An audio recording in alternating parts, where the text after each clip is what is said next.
Me acompañan los doctores John McKinnon y José Luis Moreno, infectólogos ambos. John McKinnon, pues, especialista en infectología, investigador del Instituto John Ford. Quiero empezar contigo, John, porque mucho se ha hablado esta semana, pues, de los usos de medicamentos profilácticos. Y Estados Unidos está en una situación muy difícil. Ayer el doctor Fauci se refirió, pues, a la importancia del tratamiento temprano y qué se ha hecho en base a esto y cuánto tiempo habría que tomar esto en serio antes de la llegada de esa vacuna. Bienvenido. Bueno, muchas gracias por tenerme nuevamente. Es una muy buena política, una muy buena pregunta. Desafortunadamente la política es lo que se ha metido en esto, Claro. porque desde marzo hasta ahora no se hablaba, se estaba hablando de terapia temprana o manejo temprano desde el punto de vista político, desde el punto de vista de NIH,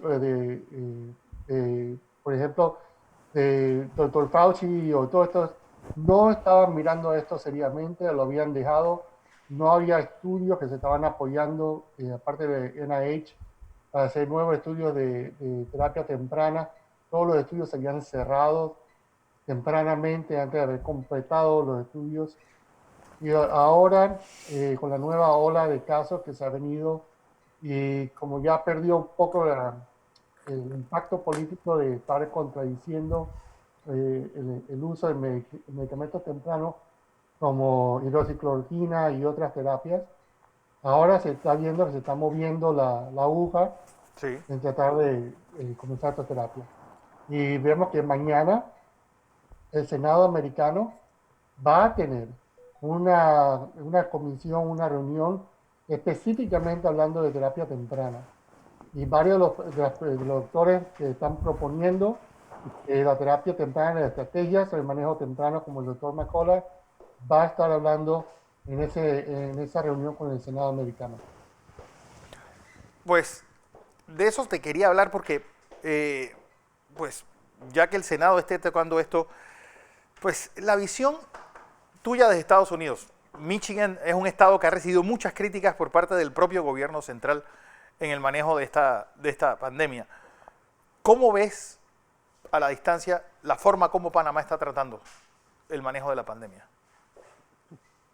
Digo, Panamá ya ha estado hasta últimamente, está muy bien en el sentido de que ha mejorado, ha comenzado a hacer tratamiento temprano, ha sido trazabilidad, ha tratado de usar ahora terapia de prevención, se están moviendo agresivamente y proactivamente. Desafortunadamente, la manera como se ha manejado aquí en Estados Unidos ha sido todo reactivamente, esperando que los pacientes lleguen al hospital, esperando que los pacientes estén en cuidados intensivos, para entonces tratar de usar terapias. Cuando uno mueve esa aguja a comenzar a temprano, antes cuando uno tiene el diagnóstico, y evitar las hospitalizaciones, evitar que los pacientes tengan complicaciones, todo eso tiene impacto. Uno siempre se enfoca mucho en el número de casos totales, pero en realidad lo que se debe enfocar es el número de pacientes que están admitidos al hospital, pacientes que mueren, pacientes que tienen complicaciones. Desafortunadamente no hemos tenido la oportunidad de prevenir eso acá en Estados Unidos, como están haciendo en Panamá, en India, en Brasil y en otros países que están buscando maneras de hacer terapia temprana. Uso de monoclonales, ¿recomendable? Entonces, hay varios estudios que se están haciendo de varias compañías. Eli Lilly tiene el primero que está aprobado, pero también hay otros monoclonales como Regeneron y hay otros que se están comenzando a estudiar como de AbbVie y otras compañías. Entonces, el estudio de Blaze One, que fue el primer estudio que salió demostrando un buen beneficio en terapia temprana, en este sentido sería pacientes fuera del hospital, para prevenir la hospitalización, para prevenir los manejos, demostró un beneficio. Demostró un beneficio de prevenir las admisiones al hospital, disminuyó los síntomas, disminuyó la duración de síntomas. Así que tuvo un beneficio, pero es un tratamiento que es muy especializado en el sentido que requiere una infusión y por lo menos los pacientes tienen que estar en un área por lo menos casi 2 a 3 horas entre la evaluación, la infusión de 1 hora y después la evaluación hasta la infusión para demostrar que no hay ningún problema con la infusión y no hay ninguna reacción inmediata. Que va a tener su lugar dentro del complejo de tratamiento que vamos a tener que tener, pero es una parte de eso, ¿no? Para tenerlo. Y hay un artículo muy bueno de Paul Sachs describiendo todas las limitaciones que tenemos acá en los Estados Unidos y solamente tratar de implementar este tipo de tratamiento. Para una economía como la panameña, costos de estos monoclonales y cuáles son los efectos secundarios que han aparecido en la bibliografía. El costo se está estimando alrededor de $1,200 por infusión. Eso es solamente para el medicamento.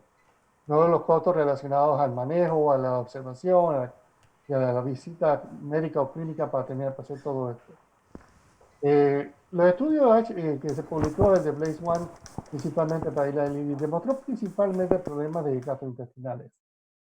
Por la mayoría fueron bastante leves y fueron porcentajes bien bajos. Así que el efecto secundario no fue tan alto en ese estudio. Pero también hay que ver lo que se puede comparar como infusiones de inmunoglobulina similares que se han hecho para otros pacientes y otras condiciones. Sí. Y hay otros problemas que van a salir más a medida que se hacen más estudios y más pacientes reciben los medicamentos.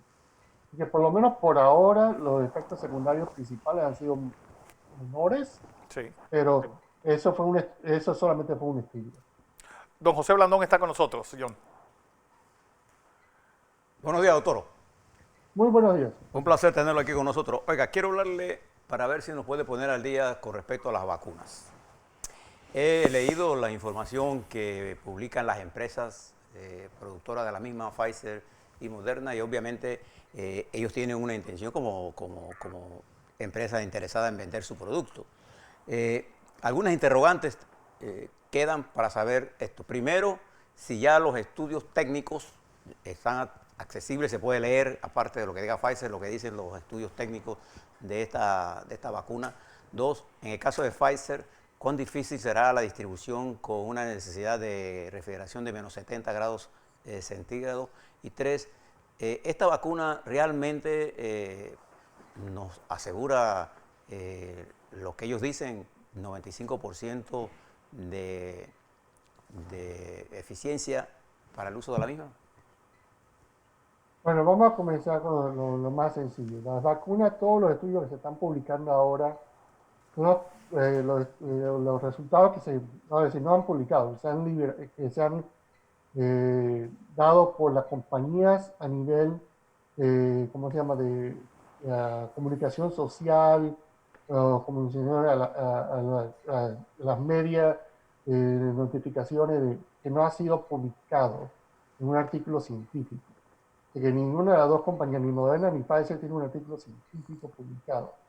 Entonces, los resultados que se han distribuido son resultados tempranos del primer análisis para ver la eficacia que se ha visto en el uso temprano de la vacuna. Esto obviamente va a cambiar bastante a medida que pasen los 2 años que las vacunas van a ser seguidas. Entonces, por ahora, los resultados han sido bastante positivos en el sentido de que han demostrado, como dijiste, alrededor del 95% de beneficio en el número de pacientes que recibieron la vacuna versus placebo en desarrollar las infecciones con COVID-19. Entonces, los efectos secundarios también no han sido tan severos como se han reportado. Todavía no han sido un problema mayor.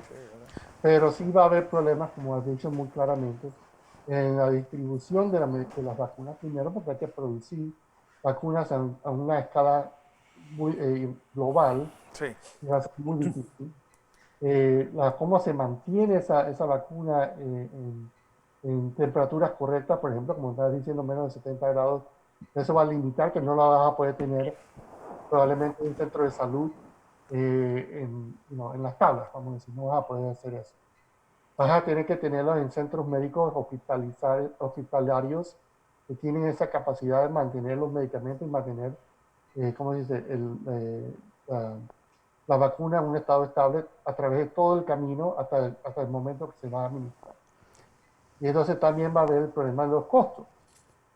O sea, tanto las vacunas van a estar, al principio se van a dar cierta cantidad de vacunas más, han sido establecidas que se van a dar gratis por las compañías por que recibieron ayuda de gobiernos para poder promover los estudios.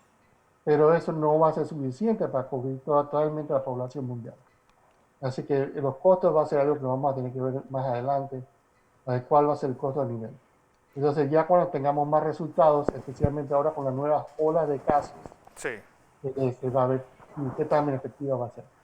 Doctor, ambas vacunas, Pfizer y Moderna, están sobre la base del ARN que simplemente lo que intenta es enseñarle a mi cuerpo, a mi sistema inmunológico, cómo combatir el virus a través de introducir en mi cuerpo un pedazo del DNA de ese virus.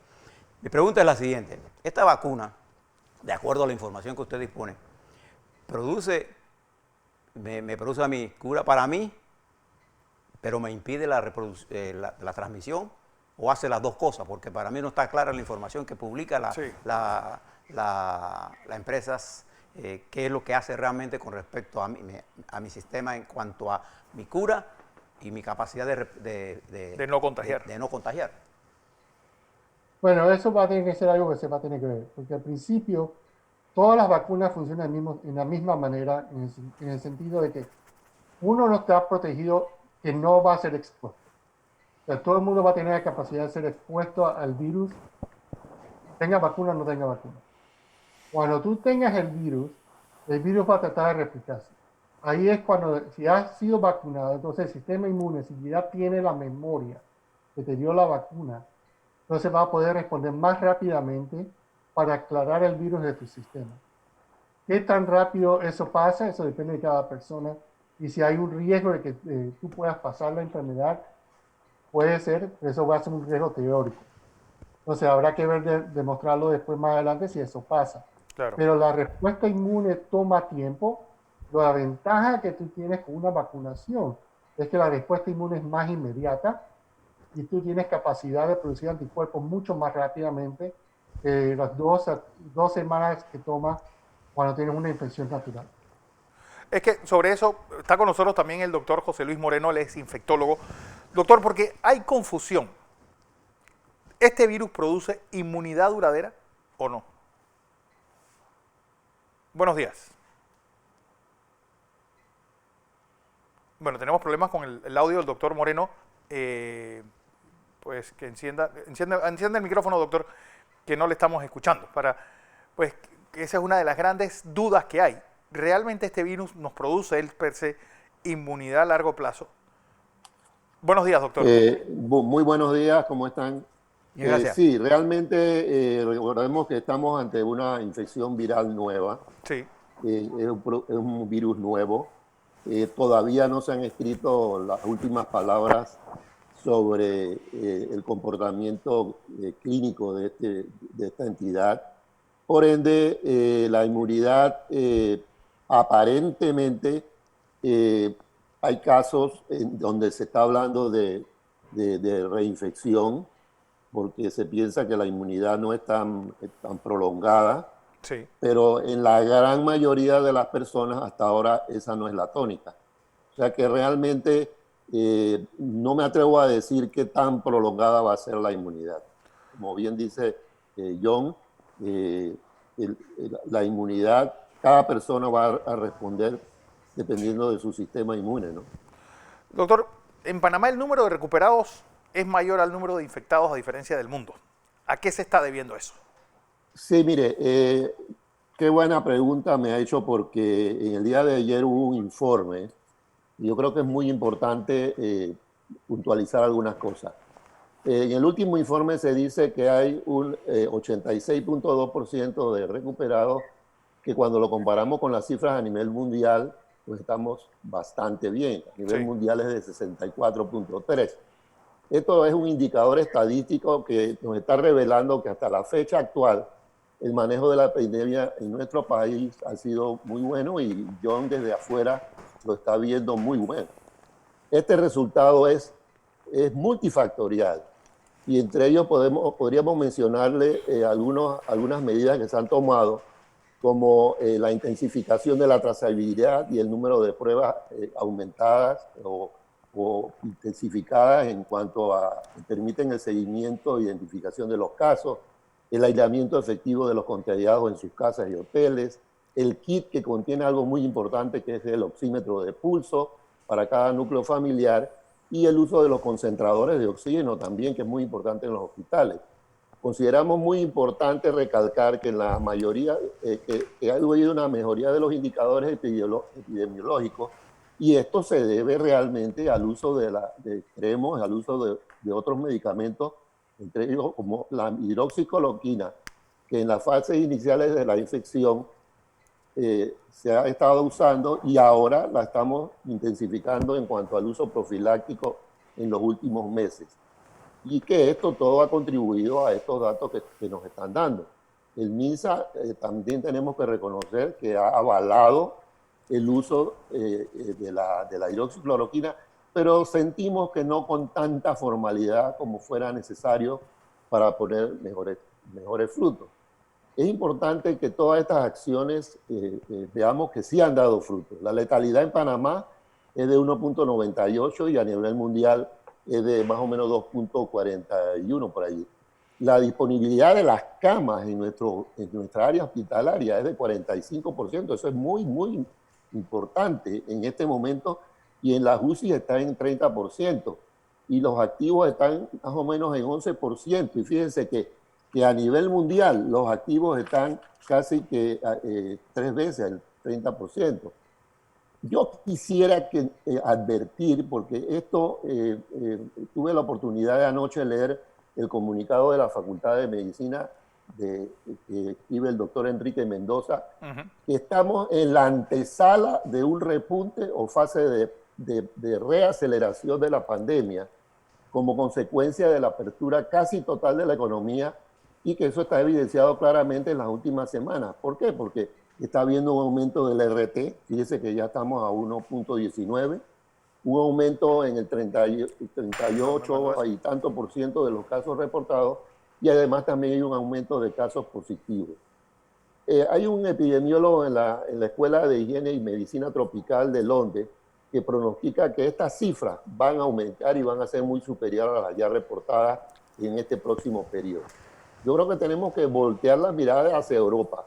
Sí. Las fiestas de fin de año pueden ser un gatillo que nos capulte a un aumento impredecible de casos, que obliga al gobierno nacional a tomar medidas más enérgicas.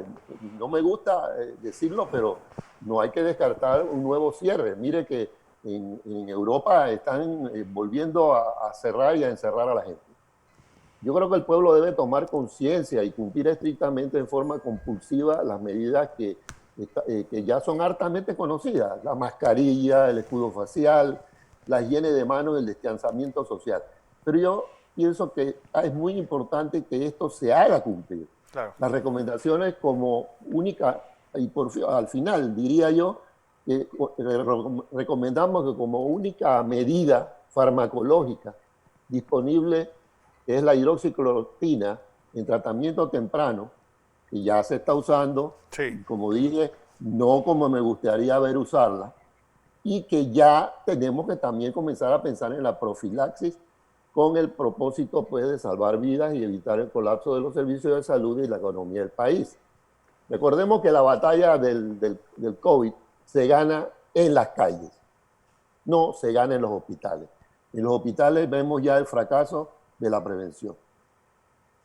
Don Eso José. es más o menos pues, Doctor. lo que quería comentarles. Doctor, permítame un par de preguntas. ¿Cómo no?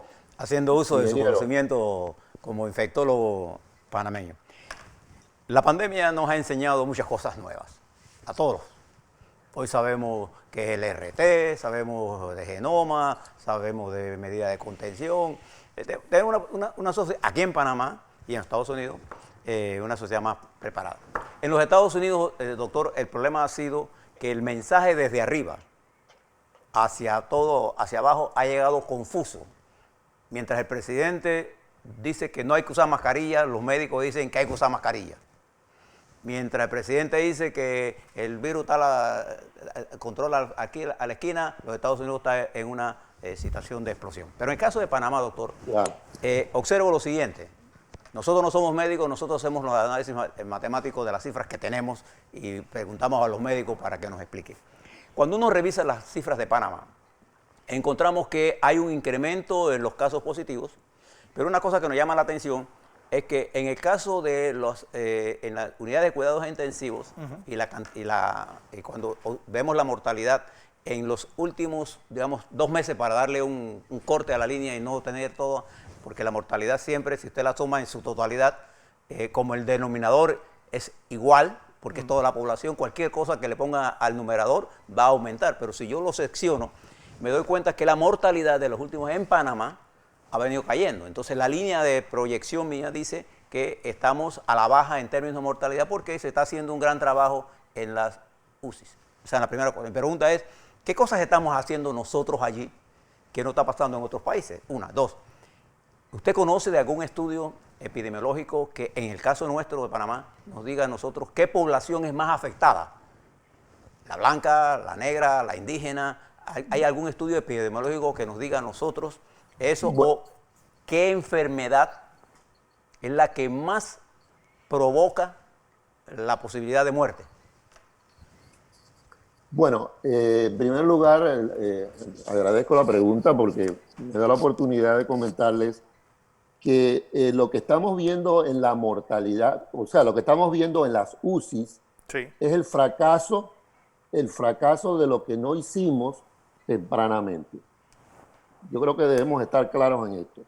Cuando los pacientes llegan a una unidad de cuidados intensivos, es porque han llegado a un hospital probablemente en la segunda fase tardía o tercera. O sea, ya el paciente llega muy, muy enfermo. Yo creo que sí hay que reafirmar y recalcar el hecho de que nuestros intensivistas han sido excelentes. Es más, nuestros intensivistas, recordando lo que usted decía, no siguieron los lineamientos que daba la OPS-OMS, y era que no se usaran corticoides, que no se hicieran autopsias, etcétera, etcétera. Y los médicos se rebelaron en Italia y todo esto, y comenzaron a hacer autopsias, y miren, cambió el panorama. Yo creo que la mortalidad nuestra que estamos viendo en estas unidades de cuidados intensivos es porque realmente se está utilizando todos los recursos que se pueda utilizar para tratar de salvar vidas. El punto es que nos están llegando probablemente muchos menos pacientes, menos enfermos a los hospitales, y eso es consecuencia probablemente de lo que yo acabo de mencionar, que todos estos factores, todas estas medidas que hemos tomado en las primeras fases, incluyendo pues el tratamiento con la hidroxicloroquina, es una situación que puede explicar por qué entonces tenemos una mortalidad que no es más elevada, ¿no? Eso en parte a la primera pregunta. La segunda parte me comentó que era sobre, perdón. Sobre si usted conoce algún estudio epidemiológico que nos diga a nosotros sí. cuál es la población más afectada. Sí. Y además, la otra importante, ¿qué enfermedad provoca más antes de ser infectado yo por COVID, produce más muertes? Si usted tiene alguna estadística que nos diga a nosotros. Sí, bueno, estudios formales, no puedo mencionarle ahora mismo, pero sí, recientemente tuve la oportunidad de ver un análisis que se hizo en las últimas semanas, o en las últimas semanas, sobre quiénes eran los que estaban más afectados en este grupo de pacientes que llegan a los hospitales y a las unidades de cuidados intensivos. Y realmente los mayores de edad, lógicamente, los que tienen más allá de 60, 70, inclusive ahí mencionaban casos de 80 años, en donde la mortalidad es mucho mayor, lógicamente, y también mencionaban como factor importante patología importante o comorbilidad, la hipertensión, que es muy, muy importante, la hipertensión, la diabetes, y yo quiero también sumarle, porque sí hemos estado dándole seguimiento a pacientes, los obesos, y los obesos jóvenes son muy susceptibles, obesos jóvenes o con obesidad mórbida, son muy susceptibles pues a tener este problema y a desencadenar una situación que puede inclusive ser mortal, ¿no? Así es. Vuelvo con el doctor John McKinnon, porque, doctor, han salido estudios a favor de la hidroxicloroquina como tratamiento temprano y como profilaxis. ¿Y qué dicen? No, sí, dos cosas. Quería comentar uno de los puntos que ya había preguntado el doctor Moreno. Todos los medicamentos que hemos visto que estamos usando y se están Sí. utilizando, los efectos han sido mucho más claros y mucho más efectivos si se usan temprano. Y eso es lo que se está demostrando que está disminuyendo la mortalidad y morbilidad en los pacientes. Por eso que eso es algo que Sí. hay que ver que cuando, ya estoy totalmente de acuerdo con el doctor Moreno, esperar que alguien llegue al hospital y que sea hospitalizado, ya perdiste la batalla. Ahora estás tratando de no perder más terreno. Entonces, eso es importante y yo creo que eso es una de las cosas principales. Entonces, regresando, ¿me puedes repetir la pregunta un momentito? Sí, estudios de la hidroxicloroquina tanto a nivel profiláctico como a nivel de medicina temprana. Sí. Entonces, hay varios websites que tienen la información bien sumarizada de toda la información de hidroxicloroquina, pero si se ve en general, hay más de 130 estudios positivos para hidroxicloroquina. Desafortunadamente, la mayoría de los estudios negativos han sido publicados en Estados Unidos o en ciertas partes de Europa. Y aún en Europa, ahora ya hay más estudios positivos que lo que hay estudios negativos. Entonces, hay un estudio muy reciente que se publicó en India, que vieron pacientes que habían viajado y que tenían un viaje de alto riesgo con exposiciones, y se hizo lo que se llama un tratamiento post-exposición. Y para esos pacientes con hidroxicloroquina se vio una disminución significativa, tanto estadísticamente en los diferentes análisis de la exposición, tanto en los casos confirmados como en los casos que tuvieran solamente síntomas y confirmados. Entonces, y esto fue un estudio prospectivo. Así que eso fue uno de los estudios que ya está comenzando a salir, y eso fue un estudio publicado en India, que es muy bueno y digo, que fue hecho en India, pero ha sido publicado en journals americanos. Así que estamos viendo que entre más se estudia los medicamentos, más beneficios. Hay un estudio la doctora Lammers de Netherlands, que ellos son los Países Bajos, que han demostrado disminución de admisiones en los cuidados intensivos con hidroxicloroquina. Así que los estudios están ahí, la información está disponible. Desafortunadamente, hay una saturación en la noticia americana que todo es negativo. Pero yo creo que ese sabor va a cambiar un poco ahora que ya no tiene ventaja política, y también porque ahora el zapato está en el otro lado, y entonces ahora tienen que ver cómo manejan los casos, porque ahora van a ser responsables de los casos todas las personas que estaban en contra del manejo temprano. Doctor, una pregunta. Con toda la información que usted dispone, y también el doctor Moreno. aquí, Moreno, que está con nosotros, con toda la información que usted dispone, hagan un pronóstico. La gente, como yo, por ejemplo, estamos aquí sentados, bueno, ¿hasta dónde vamos en esto? ¿Qué tiempo falta? ¿Cuál es su pronóstico en términos de tiempo? ¿Esto va a durar 6 meses, 7 meses? ¿Qué perspectiva le brinda usted a nuestra audiencia? Pero si no hay ninguna intervención, vamos a decir que las vacunas no funcionan. Entonces estamos viendo algo similar, muchos epidemiólogos están hablando de algo similar a lo que pasó con la influenza de 1918. Que desaparece de un día para otro. Dígame. Que desaparece de un día para otro. No, la influenza de 1918 tuvo 3 olas. Sí. La segunda ola fue mucho más fuerte y hubo una tercera ola. Esa epidemia comenzó en 1917 y terminó en casi 1919.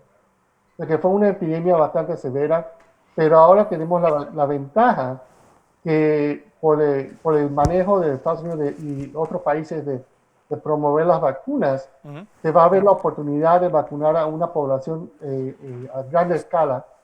El problema va a ser que uno va a ser que hay muchas personas que no están de acuerdo o tienen, ¿cómo se dice?, están en contra de vacunas en general. Y también acá se utilizó como una herramienta política decir que las vacunas no iban a ser seguras. Sí. Y eso se dijo políticamente por varias personas, incluyendo personas en la administración que tiene, que es la administración de Biden. Y eso va a ser algo que va a ser difícil de retractar y lograr que las personas ahora, que después que me dijiste que no era buena, ahora quieren que la tomen. Y eso va a tener que hacer mucha educación para poder tomar, que hacer que la vacuna se impacte. Una vez que eso esté aplicado con tratamiento temprano, entonces se va a ver un cambio de la epidemia y evitamos, ojalá, el pico de la segunda ola y probablemente la tercera ola totalmente, que es lo que se vio con la epidemia de la pandemia de influenza de 1917. A ambos le hago la misma pregunta. ¿Recomendarían el uso de la hidroxicloroquina y la vitamina D como profilaxis? Bueno, yo quería agregar algo allí para que veamos de la vida real antes de contestar la pregunta. En la India, Sí. un país con 1.500 millones de habitantes, tiene 7 millones de infectados y la letalidad está alrededor del 1.5 o 6%. Ayer tuvieron 1.500 muertos Sí. en la vigencia de la epidemia. Comparativamente en Estados Unidos, con 328 millones de habitantes, que tiene 11.7 millones de infectados y una letalidad de 2.8, con 1.600 muertos en el día de ayer. Dígame, ¿qué ve usted allí? Un país que lo cuadriplica, tiene una menor letalidad que uno que no. ¿Y cuál es la diferencia? Como bien dice John, en la India se utiliza la hidroxicloroquina en sus dos formas, la de tratamiento temprano y la profilaxis. Así que a la pregunta que usted me está haciendo ahora mismo, yo estoy convencido, yo soy un infectólogo que tiene muchos años de ser infectólogo y soy profesor de la Facultad de Medicina, he orientado a muchos médicos, internos, residentes. Yo decidí seguir mi intuición médica, el producto de mi experiencia del tratamiento con pacientes ahora mismo con hidroxicloroquina, y créame lo que yo se lo recomiendo de que se use la profilaxis. Eso sí, tenemos que hacer o vender la idea a nuestras autoridades que el tratamiento tiene que ser muy bien llevado, muy bien acompañado, que el público sienta que el ministerio está convencido de que esto va a ayudar realmente, y yo lo estoy, y así como John también, que está convencido de que este producto nos va a ayudar, porque señores, lo que acaba de decir John es lo que tememos, que aquí haya una segunda ola y una tercera ola, y que además no hablemos de ola, Claro. hablemos de tsunamis, hablemos de huracanes. Mire cómo los huracanes, cómo están llevando a gente a hacinarse, a no poder seguir las medidas de prevención. Eso es una cosa que tenemos que preocuparnos. Y va a haber muchos infectados, como van a haber muchos infectados ahora en los Estados Unidos, producto de la política que hubo en donde la gente se expuso. Yo pienso que, sinceramente, y con la humildad que me puede caracterizar con los años que ya tengo, el interés que tenemos es por la salud de nuestro pueblo, porque nuestro pueblo no enferme, y la única manera que yo veo ahora mismo, honestamente, es la hidroxicloroquina tratada adecuadamente, tempranamente, pero muy tempranamente, y la profilaxis a los grupos de alto riesgo que ya comentamos cuáles son. Gracias a los doctores José Luis Moreno y John McKinnon por esta amplia visión de todo lo que ha sido este tratamiento y esta guerra contra el COVID-19.